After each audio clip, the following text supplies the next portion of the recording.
अस्सलाम वालेकुम नाज़रीन, प्रोग्राम विजन बाय राजा आतिफ जुल्फ़कार के साथ आपकी खिदमत में हाज़िर हूँ। ख़बर यह है कि बिलाखिर एक सूबे में भी खातून गवर्नर लगाने का फ़ैसला हो गया है और वज़ीर आला पंजाब मरियम नवाज़ को भी धमकी आमेज़ ख़त मिल गया है। उसी तरह का धमकी आमेज़ ख़त जिस तरह के कुछ जजेस को मिले हैं, और वो जो जजेस को ख़त मिले थे उनमें से जो पाउडर था उसकी फ़ॉरेंसिक रिपोर्ट भी आ गई है। वो एंथ्राक्स तो नहीं निकला, लेकिन एक ख़ास किस्म का ज़हर निकला है। वो कौन सा ज़हर निकला है ये इस प्रोग्राम में आपको बताएंगे।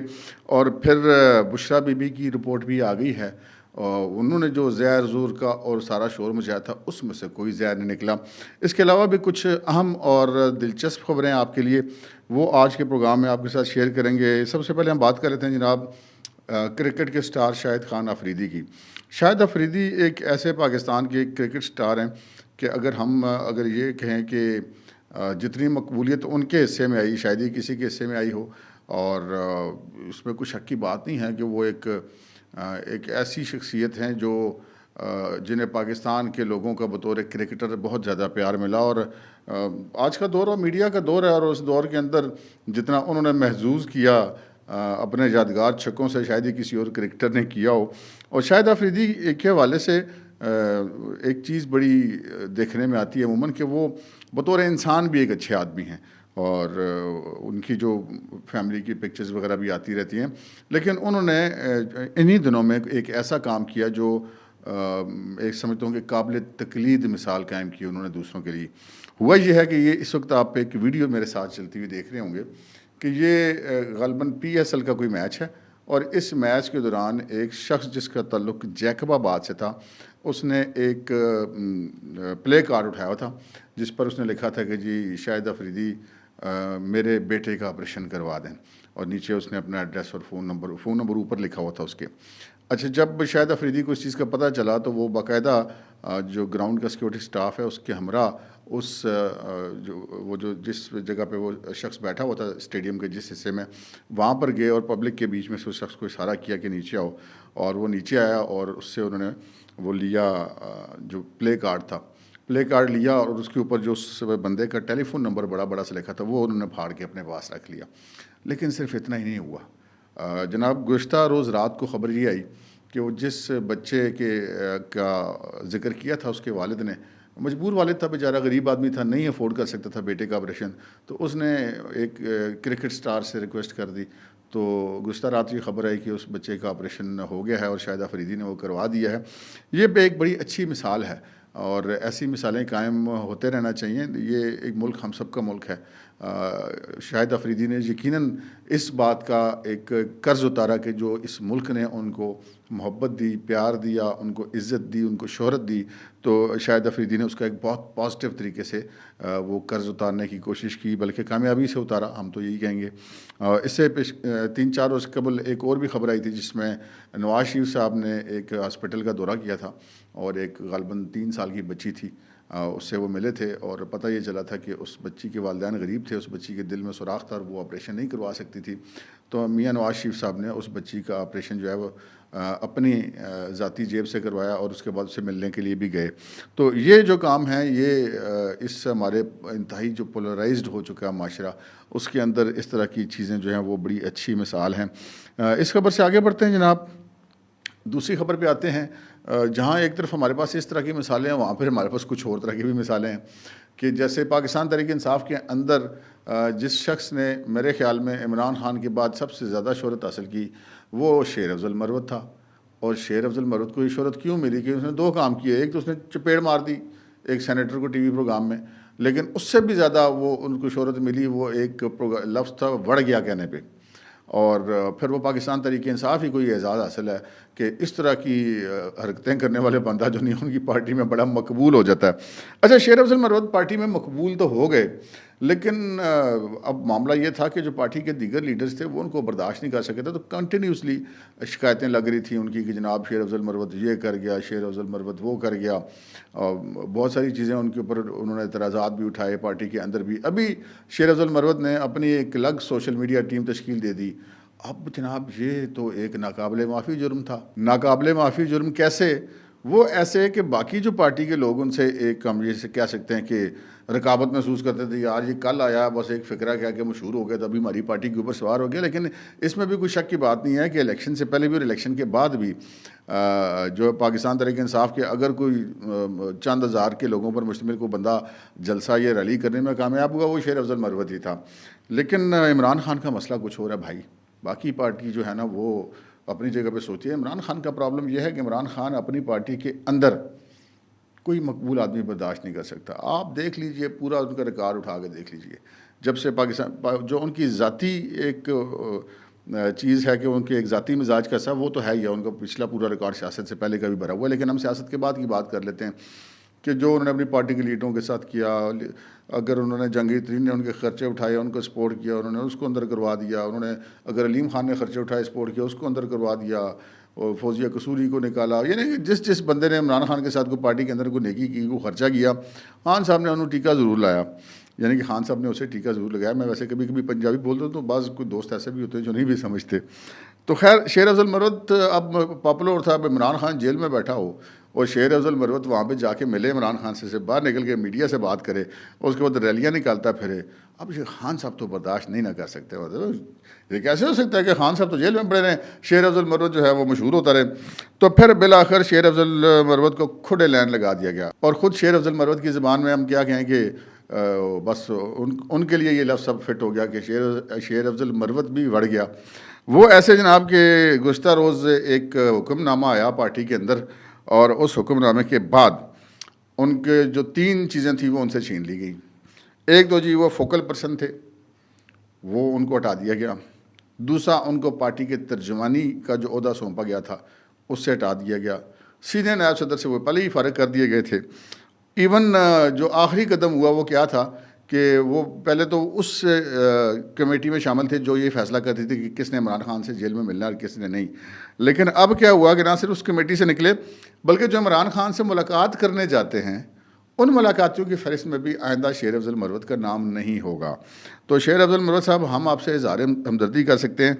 आप एक ऐसे लीडर के पीछे चल पड़े जो अपने अलावा किसी को नहीं देखता। मतलब वो अपने दाएं बाएं भी नहीं देखता, अपने किसी करीब तरीन रिश्तेदार को भी बर्दाश्त नहीं करता। लोग कहते हैं ना जी बाकी पार्टी सियासी ख़ानदान तो ये वो, मामला इमरान खान के साथ कुछ और है। इमरान खान अपने अलावा किसी को बर्दाश्त नहीं कर सकता। अगर उसको कोई सगा भाई भी होता है तो शायद वो ना करता बर्दाश्त। ये उनके मिजाज का हिस्सा है और हर बंदे का अपना अपना मिजाज होता है। इससे अगली खबर है जनाब, अगली खबर है हम कहते हैं जैसे फेक न्यूज़। इमरान खान के बारे में एक फ़िक्रा हमारे जो है वो दोस्त एजाज़ सैयद ने एक दफ़ा इसी चैनल पर मेरे साथ एक प्रोग्राम में इस्तेमाल किया था कि Imran Khan man of crisis है। यानी कि वो क्राइसिस क्रिएट करने का माहिर है। वो मैन ऑफ क्राइसिस उस तरह नहीं कि वो क्राइसिस का हल करता है, कि वो मुल्क को हर वक्त एक खलफशार में मुब्तला रखना, एक हिजान में मुब्तला रखना, और जो दिल किया मुंह से निकाल दिया, जिसके ऊपर जो दिल किया इल्ज़ाम लगा दिया और हंगामा मचा दिया। आपको याद होगा जब ये अभी गिरफ़्तार नहीं हुए थे और हुकूमत से उतरे थे, रोज़ाना जनाब एक कॉल चलती थी जनाब सोशल मीडिया पे, ज़ुबान पार्क पहुँचो जनाब, इमरान खान को उठा गिरफ़्तारी का फ़ैसला हो गया है और इमरान खान को ज़ेर हिरासत कत्ल कर दिया जाएगा। और इमरान खान भी लोगों को बताते थे कि जी मैं इस्लामाबाद की अदालत में फ़लानी में इसलिए वापस आ गया था कि जी वहाँ पे मुझे कत्ल करने के लिए लोग मौजूद थे और मेरे पास पूरी रिपोर्टें मौजूद थी। इमरान खान साहब उस वक़्त से लेकर अभी तक और जितने इल्ज़ामात लगा चुके हैं और उनके कहने पे जो उनकी पार्टी के लोग लगा चुके हैं, इस जगह पे इमरान खान को कत्ल करेंगे, इस जगह पे इमरान खान को कत्ल करेंगे, इस जगह पे कत्ल करेंगे, ठीक है, इतने बंदे होंगे, ये होगा वो होगा। सारा झूठ निकला, सारा ड्रामा निकला, सिर्फ अपने जो वोटर्स को या अपने सपोर्टर्स को अपने हक़ में और नाजायज़ तौर पे इस्तेमाल करने के लिए। और यही वजह थी कि वो उठ उठ के पुलिस के मत्थे लगते थे कि यार पता नहीं इमरान खान तो बड़ा सच्चा लीडर है, वो तो जो बात कर रहा सी, आज तक कोई चीज़ उनकी ठीक शामिल हुई या साबित नहीं हुई। आप अंदाज़ा कीजिए, आपको याद होगा जब कुलसूम नवाज़ साहबा कैंसर की मरीज़ थी और दाखिल थी अस्पताल में, तो वहाँ पे जो थी उन्होंने उस अस्पताल में घुसने की कोशिश की कि जी झूठ बोलते हैं, कुलसूम नवाज़ तो कैंसर ही नहीं है। मुझे याद है मरहूम नईम उल हक ने वो एक प्रेस कॉन्फ्रेंस की थी कि जी हमारे भी वहाँ पर ज़राए हैं, उनको कोई कैंसर नहीं है, और भाई साहब खुद फिर कैंसर पे फौत हो गए। अल्लाह ताला माफ़ करे।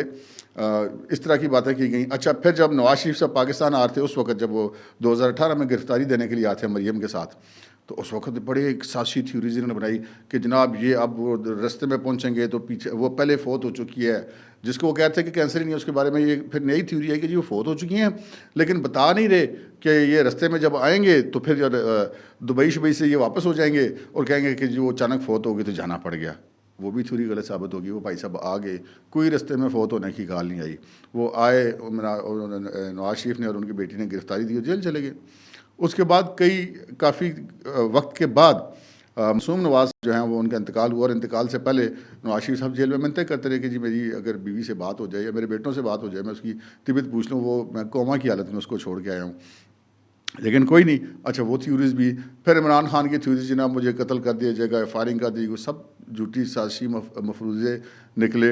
अच्छा, अब वो जनाब वो मुझ पे हमला होगा, मुझ पे कत्ल कर दिया जाएगा, जनाब जनरल आसिम मुनीर ज़िम्मेदार होगा, जनाब जनरल बाजवा ज़िम्मेदार होगा, जनाब वो DGC जो हैं मेजर जनरल फैसल नसीर वो ज़िम्मेदार होंगे, DG ISI general Nadeem Anjum ज़िम्मेदार होंगे। मतलब बुनियादी जो टारगेट है ना वो उनका होती है फ़ौज, कि उन्होंने कोई ना कोई मुद्दा उनके ऊपर ज़रूर डालना है। अच्छा जी, अब क्या, अब जब गिरफ़्तार हो गए तो किसी ने कोई कत्ल नहीं किया हिरासत में। अगर उन बातों के अंदर कोई एक सच्चाई भी होती तो हो जाते ना गिरफ्तार कत्ल, ऐसा तो कुछ नहीं हुआ। फिर जनाब एक नया मफरूज़ आया कि जनाब बुशरा बीबी ने कहना शुरू कर दिया कि जनाब इमरान खान को जहर दे दिया गया है और जहर दिया जा रहा है, और इमरान खान मर गया तो ये फलाने जनरल ज़िम्मेदार हो गए। सब झूठ की पोटलियाँ निकली। फिर जनाब बुशरा बीबी कहती है इमरान खान को जहर दे दिया गया तो वो फलाने ज़िम्मेदार होंगे, और इमरान खान ने फिर नया गड्ढा खोल दिया, उन्होंने कहा जी बुशरा बीबी को जहर दे दिया गया है, तो वो जनाब अगर इसको कुछ हो गया तो फिर जनरल आसिम मुनीर और वो नदीम अंजम और फैसल नसीर ज़िम्मेदार होंगे। अच्छा जी, फिर बुशरा बीबी ने कह दिया जी वो मुझे तो पहले कहा जी मुझे जहर दे दिया गया है, फिर मुझे कहा कि मुझे पता नहीं कुछ जहरीली चीज़ खिलाई गई, उसके बाद कुछ अर्सा गुजरा तो फिर उन्होंने नया कह दिया जी मुझे पता चला कि हार्पिक के 3 कतरे मेरे खाने में मिलाए गए हैं, और उससे 1 महीने के बाद जो नहीं वो बंदे को उसका असर होता है, और वो फिर मेडिकल बोर्ड बन गया। जनाब मेडिकल बोर्ड ने चेक किया, रिपोर्ट दी, उनका जी कोई इन पर जहर खुरानी के या हार्पिक दिए जाने के कोई असर नहीं। कहा नहीं तो सरकारी अस्पताल के डॉक्टर हैं जी, इनको तो नहीं हम मानते, हमारा अपना डॉक्टर आके चेक करे, उसकी इजाज़त मिलनी चाहिए। लो जी, उन्होंने कहा जी ले आओ जी अपना डॉक्टर। वो डॉक्टर आसिम साहब है, आसिम यूसुफ जो है शौकत खान अस्पताल के, अब वो कैंसर का अस्पताल है। कैंसर के अस्पताल को भी ना वैसे इमरान खान साहब ने अपने पल्ले से वो नहीं बनाया हुआ, पब्लिक के पैसों से बनाया, और वैसे लेते पैसे लेकर इलाज है। फिर भी अब वहाँ पे जनाब इमरान खान की हड्डी टूटेगी तो कैंसर अस्पताल इलाज करेगा, इमरान खान छत से गिरेगा तो कैंसर अस्पताल इलाज करेगा। अच्छा जी, इमरान खान की बीवी का मामला होगा तो कैंसर अस्पताल जाके देखेगा। क्यों भाई, उसको कैंसर के लिए रहने दो ना। मतलब वो वसाइल जो कैंसर के मरीजों पे खर्च होने चाहिए वो आप अपने ऊपर खर्च करवा रहे हैं। चलें आगे बढ़ते हैं। अच्छा जी, ये वही कैंसर अस्पताल है जिसके डॉक्टर को बुलाया गया जब इमरान खान पे फायरिंग हुई कि जी गोलियां लगी हैं। वो उसने इमरान खान की मौजूदगी में प्रेस कॉन्फ्रेंस बता दिया कि जी वो लोहे के टुकड़े जो हैं वो निकले हैं, कोई टांग पे गोली नहीं लगी। इसी वजह से उस वक्त राना सनावला ने कहा था कि नहीं गोलियां साबित हो जाए तो मैं जनाब रिज़ाइन कर दूंगा, सियासत छोड़ दूंगा। अच्छा, फिर वो पास वाले अस्पताल को छोड़ के सरकारी को शौकत खाना में चले गए 2.5-3 घंटे का सफ़र करके कोयटा से फायरिंग के बाद, इसलिए कि वो उनको पता था कि सरकारी अस्पताल पर जाऊँगा पोल खुल जाएगा। हालांकि उस वक्त पंजाब इनकी अपनी हुकूमत थी, परवेज़ लाई वज़ीर आला था, वो भी सारा ड्रामा निकला। वो जब 6 महीने वो व्हील चेयर ही नहीं छोड़े थे। अगर सचमुच की गोली भी टांग में लगी होती, हड्डी टूट गई होती तो 3 महीने में बंदा मतलब ठीक ठाक हो जाता, चलना फिरना शुरू हो जाता है। अच्छा देखें, जब उनको लगी भी, वो ज़ख्मी थे ताज़ा, उस वक्त जब जनरल आसिम मुनीर की तैनाती से 1 दिन पहले पिंडी वो आ गए थे, वो स्टिक ले के उसके सहारे पे जलसे में तहरीर करने। उसके बाद जनाब जब अदालतों में पेशी हुई तो वो व्हील चेयर ना छोड़े।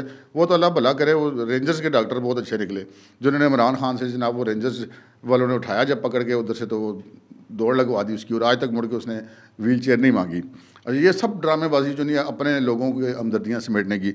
अभी जनाब इन्होंने जब ये कह दिया कि डॉक्टर आसिम यूसुफ को बुलवा लिया, हाँ जी ठीक है जी, तुसी अपने डॉक्टर को करा लो जी चेकअप। वो आया, उसने पूरा चेक किया, उसने मीडिया से भी बात की और उसने कहा जी कि पहले कुछ हुआ तो मुझे नहीं पता, लेकिन अभी इनकी बॉडी में किसी किस्म के जहर के कोई असरात नहीं पाए जाते। फिर भी चूँकि इस उम्र में कुछ मसला हो सकता है कि कोई संगीन बीमारी ना हो तो उसके लिए मज़ीद टेस्ट हो जाने चाहिए। अच्छा, ये तो एक उन्होंने जनरल बात कर दी ना, लेकिन असल बात जो थी कि जहर वाली, हार्पिक वाली, सब ड्रामा निकला। क्यों? इमरान खान कहता है बुशरा बीबी को जहर दे दिया गया, और वो मर गए तो जिम्मेदार ये फलाने जनरल होंगे। बुशरा बीबी कहती है इमरान को जहर दे दिया गया, ये मर गए तो फलाने जनरल जिम्मेदार होंगे। और भाई तुझी की पाना इन्होंने जरनैलों से, मतलब इनकी एक सासी थ्योरीज ख़त्म ही नहीं होती। बहरहाल जी वो हो गया मामला क्लियर बुशरा बीबी वाला भी। अच्छा जी, इससे अगली खबर की तरफ बढ़ते हैं जनाब। वो आपको याद होगा, गुज़श्ता 3-4 दिन से बड़ा रोला है। पहले इस्लामाबाद हाई कोर्ट के 8 जजेस को पाउडर वाले ख़त मिले, फिर कुछ 4 जज सुप्रीम कोर्ट के, फिर 4 जजेस लाहौर हाई कोर्ट के। आज जनाब वो पता चला है कि जी मरीम नवाज़ को भी गुज़श्ता रात ये पता चला कि जो वज़ीर आला पंजाब है उनको भी ये लिफाफा भेजा गया, उनमें कोई पाउडर और वो खोपड़ी के निशान वाला ये धमकी मेज़ ख़त। अच्छा, वो चूँकि एंथ्राक्स नामी एक जो पाउडर बड़ा मशहूर है कि वो भेजते हैं कि ताकि लोग मर जाएँ, तो फिर जो इस्लामाबाद में सीटीडी थाने में मुकदमा दर्ज हुआ था, उसके अंदर जो इस्लामाबाद हाई कोर्ट में जब पहले लिफाफे गए थे उसके हवाले से, तो उस पाउडर के नमूने जो हैं वो सीटीडी ने, पुलिस ने वो फोरेंसिक लैब को भिजवा दिए थे। तो लो जी, गुज़श्ता रात वो फोरेंसिक लैब की रिपोर्ट आ गई। हमारे दोस्त हैं पब्लिक टीवी के ब्यूरो चीफ हैं आमिर सईद अब्बासी, उन्होंने रात गए एक ट्वीट की और उसमें उन्होंने बताया कि जनाब वो रिपोर्ट आ गई है और उसमें कोई एंथ्राक्स नहीं पाया गया, लेकिन वो जो पाउडर था उसके अंदर आर्सेनिक जहर जो है वो पाया गया है।